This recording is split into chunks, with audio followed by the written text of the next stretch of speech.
My name is Taylor Gitari. I'm a blockchain developer as well as the head of the training department here at NGENI Labs.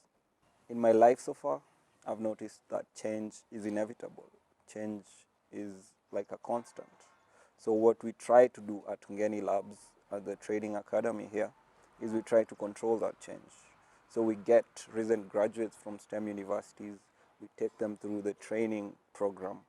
So we are getting somebody who was a student, a university student, maybe a few months ago, comes in.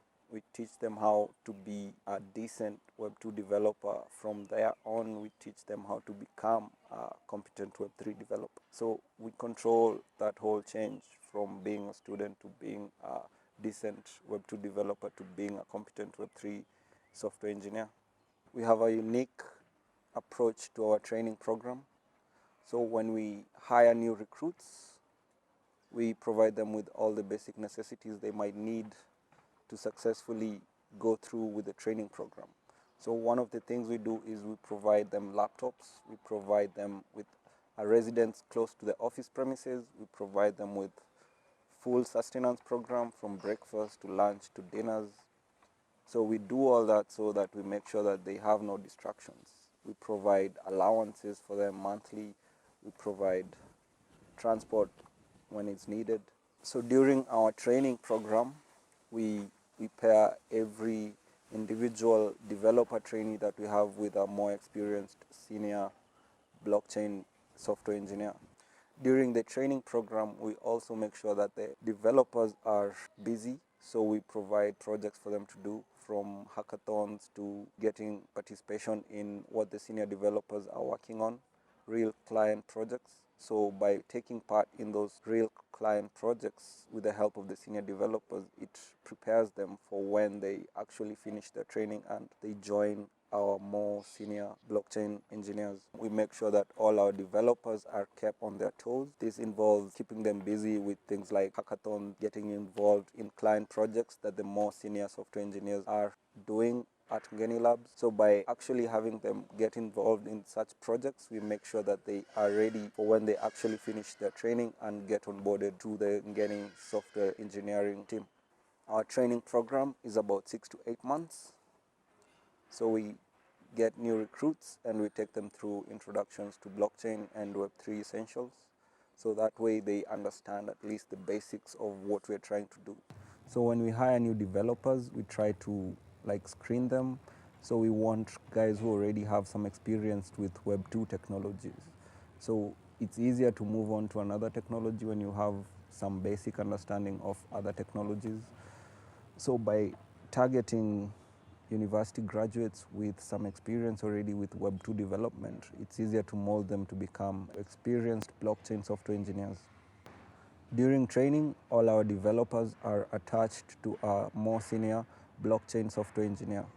And by doing that, we can make sure that whatever task the senior software engineer gives to the junior, they can be reviewed on how well they executed that task.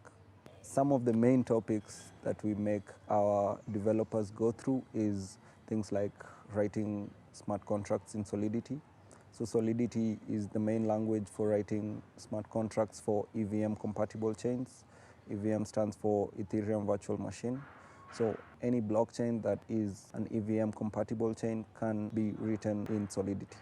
After deploying the smart contracts to either a testnet chain or a mainnet, you need to interact with the smart contract. So the functions that you write in the smart contract, you need to interact with them in your dApps. dApps are like decentralized applications. So most smart contract development is for dApp development. So we need ways that the developer can interact with the said smart contract functions.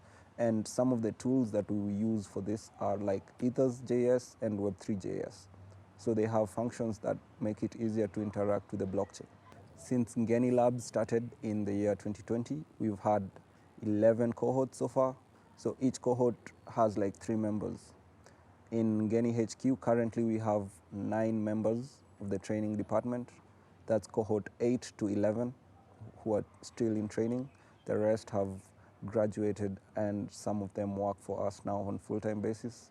Some have moved to other places. As NGENI, we're always growing, so we do have Kampala and Kigali branches as well. We have 4 developers in Kampala and we have another 4 developers in Kigali in Rwanda, making the total 17 in number in East Africa. So we hire developers according to the needs that we have. We hire cohorts of 3 members each. So anytime we have a need, we do some hiring. So it's never the same period of time before the next cohort arrives. So currently we are looking to hire Golang developers because we'll need that tech stack for Golang. So yeah, like I said, we hire as the need arises. The next steps for the NGENI Labs Academy are quite exciting.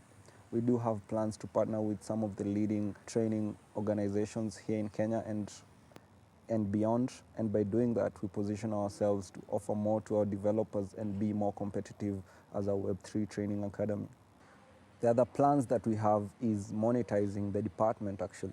So by partnering with companies who want their staff to undergo Web3 training, we plan on providing that service. As tech enthusiasts, we're always doing research on the best practices in our industry. We have a dedicated team of researchers who keep us abreast of what is happening out there. So for example, in smart contracts development, you always want to know the trends or the exploits in order to either embrace the trends or avoid the exploits. I think not just in software development, but in any field, you need to want it enough. You need to love it so it can love you back. So what we actually screen for when we're actually trying to get new recruits is guys who are enthusiastic about the field, guys who want to do this, guys who want to be software engineers. The main skills, if you wanted to succeed in software engineering, I'd say is attention to detail, good communication skills, and some very good research skills as well. Here at NGENI, we're always building, shaping, and moving. Thank you.